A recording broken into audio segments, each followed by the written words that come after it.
Israel is learning who their friends are, and there aren't many friends. This much is obvious. We know that there aren't many friends out there. Israel has serious issues ahead of it. And one of those, of course, is knowing where their friends are. And part of that comes back to us when I talk about Israel and the Hamas conversation, not just being about Jews. It is about us, the totality of Americans who recognize there is, in the Hebrew, the Yetzer Tov and the Yetzer Hara, the good and the evil. There's a right and a wrong. And it's up to us to be able to win elections to get there. This all goes back to the conversation regarding the Republican Party. Whether or not the Republican Party is up to the task. This leads to the conversation about the new speaker. The new speaker being Mike Johnson and whether or not he's ready for it. Now, Representative Cammack out of Florida, I have never come to a moment where Representative Cammack is not 100% ready for the fight. Tony Katz, good to be with you. Congresswoman Cammack joins me right now.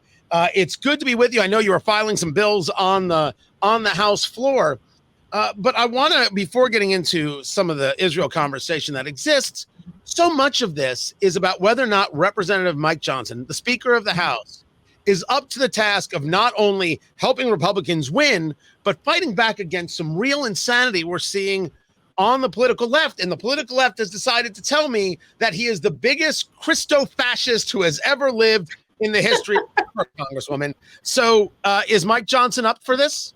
Hell yeah, he is. It is so funny how ultra-liberal left media came out against him, and that's how we knew we were onto something.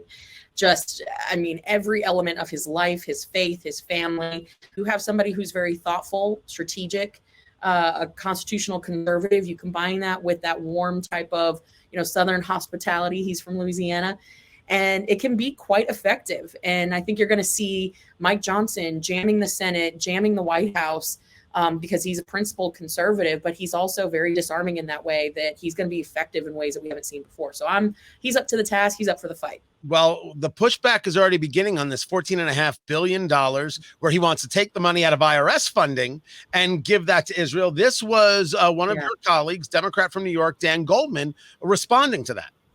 Well, not the way that the Republicans are doing it, that's for sure. They are trying for the first time ever to condition emergency aid to Israel, and in fact to any country that we provide emergency aid to, on some sort of other offset or requirement. And in this case, and I thought Joe put it so well the other day, it's to protect billionaires. And I know for Republicans, this may seem like a political game, but I can tell you for those of us who are Jewish in America and around the world, this is no game. This is an existential fight for the existence of Israel.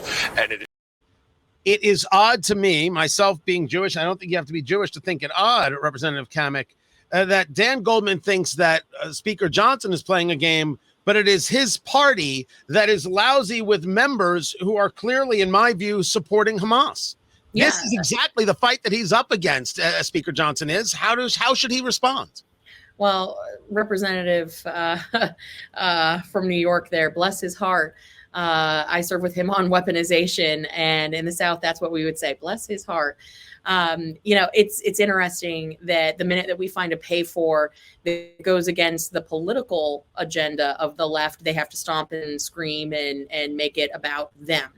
And in fact, when you look at what the 87,000 IRS agents that cost $81 billion, of which we are using a portion of the money to actually pay for the aid to Israel, that right there tells you that they're more interested in making sure that the middle class and working class are getting audited at every turn, because that's what those 87,000 IRS agents were designed to do. We know that from the commissioner of the IRS.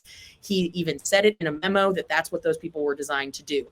And then, of course, we have the element of the Hamas caucus. You have people who are unapologetically pro-Hamas, and they are saying without apology, without remorse, that they think that Israel should be wiped off the face of the earth. They're out on the street chanting from the river to the sea. And what does he have to say about that? Nothing.